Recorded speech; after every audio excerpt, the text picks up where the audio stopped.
अति प्राचीन काल में हस्तिनापुर में एक प्रतापी राजा राज्य करता था। उस राजा का नाम सवर्ण था। वह सूर्य के समान तेजवान था और प्रजा का बड़ा पालक था। स्वयं कष्ट उठा लेता था पर प्राण देकर भी प्रजा के कष्टों को दूर करता था। सवर्ण सूर्यदेव का अनन्य भक्त था।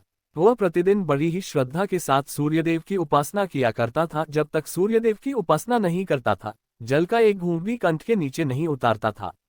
एक दिन सवर्ण एक पर्वत पर आखेट के लिए गया। जब वह हाथ में धनुष बाण लेकर पर्वत के ऊपर आखेट के लिए भ्रमण कर रहा था, तो उसे एक अति सुंदर युवती दिखाई पड़ी। वह युवती सुंदरता के सांचे में ढली हुई थी।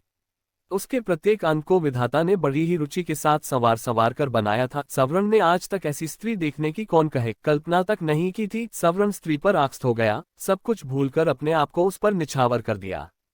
वह उसके पास जाकर त्रिषित नेत्रों से उसकी ओर देखता हुआ बोला, तन्वंगी, तुम कौन हो? तुम देवी हो, गंधर्व हो या किन्नरी हो?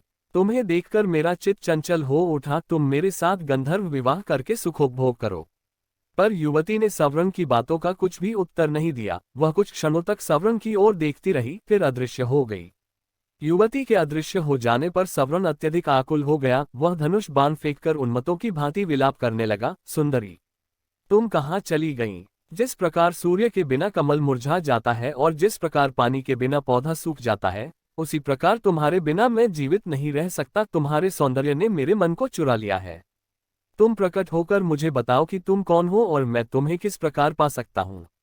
युवती पुनः प्रकट हुई। वह सवर्ण की ओर देखती हुई बोली, राजन, मैं स्वयं आप पर मुग्ध हूँ, पर मैं अपने पिता की आज्ञा के वश में हूँ।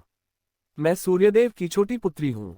मेरा नाम तप्ती है। जब तक मेरे पिता आज्ञा नहीं देंगे, मैं आपके साथ विवाह नहीं कर सकती। यदि आपको मुझे पाना है तो मेरे पिता को प्रसन्न कीजिए। युवती अपने कथन को समाप्त करती हुई पुनः अदृश्य हो गई। सवर्ण पुनः उन्मत्तों की भांति विलाप करने लगा। वह आकुलित होकर पृथ्वी पर गिर पड़ा और तप्ती तप्ती की पुकार से पर्वत को ध्वनित करने लगा। सवर्ण तप्ती को पुकारते पुकारते धरती पर गिर पड़ा और बेहोश हो गया। जब उसे होश आया तो पुनः तप्ती याद आई और याद आया उसका कथन, यदि मुझे पाना चाहते हैं तो मेरे पिता सूर्यदेव को प्रसन्न कीजिए। उनकी आज्ञा के बिना मैं आपसे विवाह नहीं कर सकती।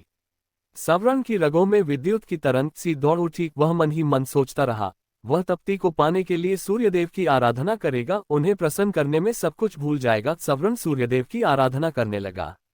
धीरे धीरे सालों बीत गए। सवर्ण तप करता रहा।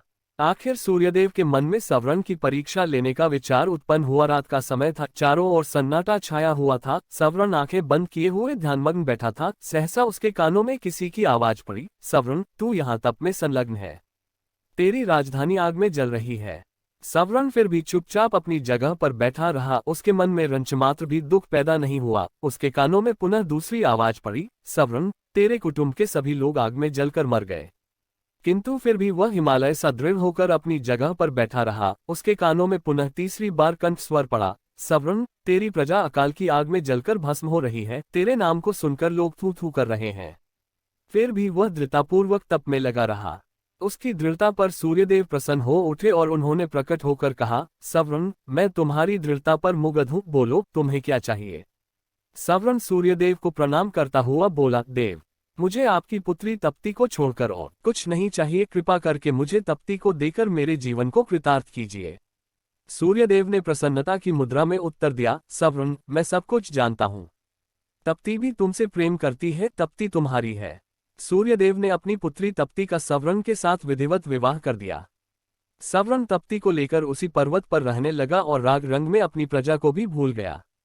उधर सवर्ण के राज्य में भीषण अकाल पैदा हुआ। धरती सूख गई, कुएं, तालाब और पेड़ पौधे भी सूख गए। प्रजा भूखों मरने लगी। सवर्ण का मंत्री बड़ा बुद्धिमान और उदार हृदय का था। वह सवर्ण का पता लगाने के लिए निकला। वह घूमता घामता उसी पर्वत पर पहुंचा जिस पर सवर्ण तप्ती के साथ निवास करता था। सवर्ण के साथ तप्ती को देखकर बुद्धिमान मंत्री समझ गया कि उसका राजा स्त्री के सौंदर्य जाल में फंसा हुआ है।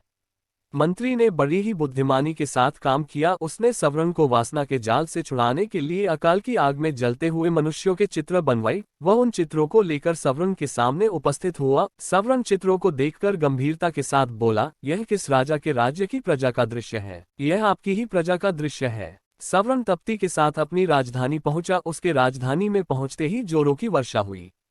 सूखी हुई पृथ्वी हरियाली से ढक गई। अकाल दूर हो गया। प्रजा सुख और शांति के साथ जीवन व्यतीत करने लगी। वह सवर्ण को परमात्मा और तप्ती को देवी मानकर दोनों की पूजा करने लगी। सवर्ण और तप्ती से ही कुरु का जन्म हुआ था। कुरु भी अपने माता पिता के समान ही प्रतापी और पुण्यात्मा थे। युगों बीत गए हैं, किंतु आज भी घर घर में कुरु का नाम गूंज रहा है।